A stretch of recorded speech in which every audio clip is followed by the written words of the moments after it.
When the Minnesota Vikings announced this week that they had finalized their 2022 coaching staff, a new position, a new staffer was very intriguing, and that is Ryan Cordell, the Vikings' brand new game management coordinator. Of course, the Vikings probably could have used one during the Zimmer regime, but it is what it is.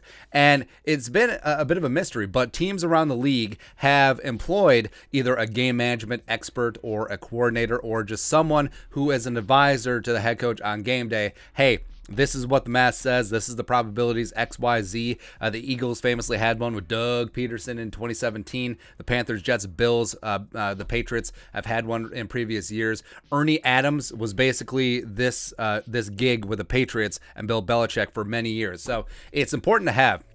Because on game day, a head coach, especially one who's going to be calling plays like Kevin O'Connell, like their mind is all over the place. And just having a consigliere, an advisor in their ear, just giving them information, and then they can process that information and implement it into a game, it can only benefit things. And the Vikings hired one, Ryan Cordell. Let's get to know him today. So he's around 32, 33 years old, again, going with the youth movement. He's a Notre Dame grad with a master's in business admin as well as a bachelor's in mathematics. So this is not your typical football guy, right? He got his start in 2014 with the Niners as a salary cap intern, and then 2015, he was the Niners offensive assistant. 2016, he was bumped up to football operations coordinator. 2016 was when he had crossover with Kwesi as well as Kevin O'Connell, and he has crossover with Kwesi in San Francisco as well as with the Browns. 2017, 2018, he was Niners a special assistant to the regional general manager. That's when John Lynch came into San Francisco, and then he followed Kwesi to the Browns in 2019,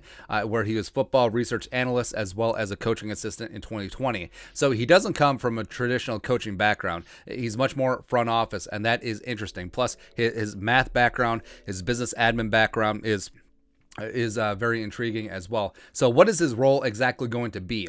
So, like I mentioned, on game day, coaches are all over the place. That is a lot of pots to stir, a lot of bandwidth taken up. So I hope that this new game management coordinator role is basically Ryan Cordell is going to be working with his laptop on simulations and graphs and charts and everything, and probabilities and decisions in game, and relaying that information to Kevin O'Connell in real time, so KOC can make the best informed decision on what to do with each individual decision on the football field, as opposed to, well, we're just going with our gut here, right? Which is still old school football theory, right? And like, how many times does Zimmer go for two early in the game when he didn't have to? Like, say it was 14-6, Vikings score a touchdown. It's like, hey, we need to make it 14-14 because we don't plan on scoring again, even though it's the second quarter.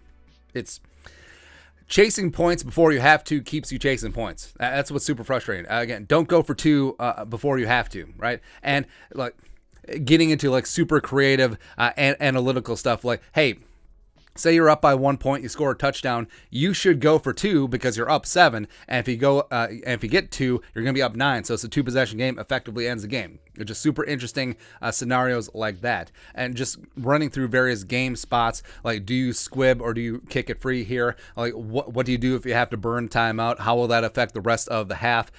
Should you challenge this or not?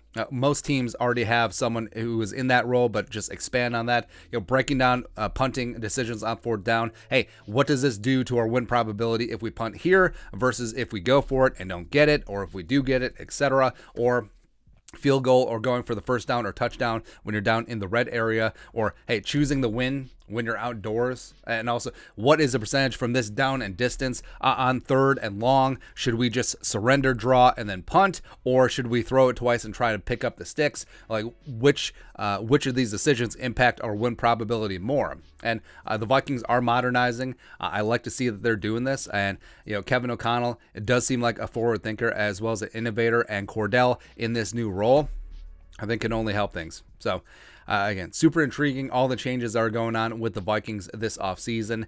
This is not your dad's Vikings team. That is for sure. But that's it. Your thoughts and our thoughts. Ryan Cordell, new Vikings game management coordinator. Let us know your thoughts on our thoughts in the comment section below. Subscribe for daily Vikings takes. Want to support the work? Put a little something in the Venmo. But until next time, Skol, production value.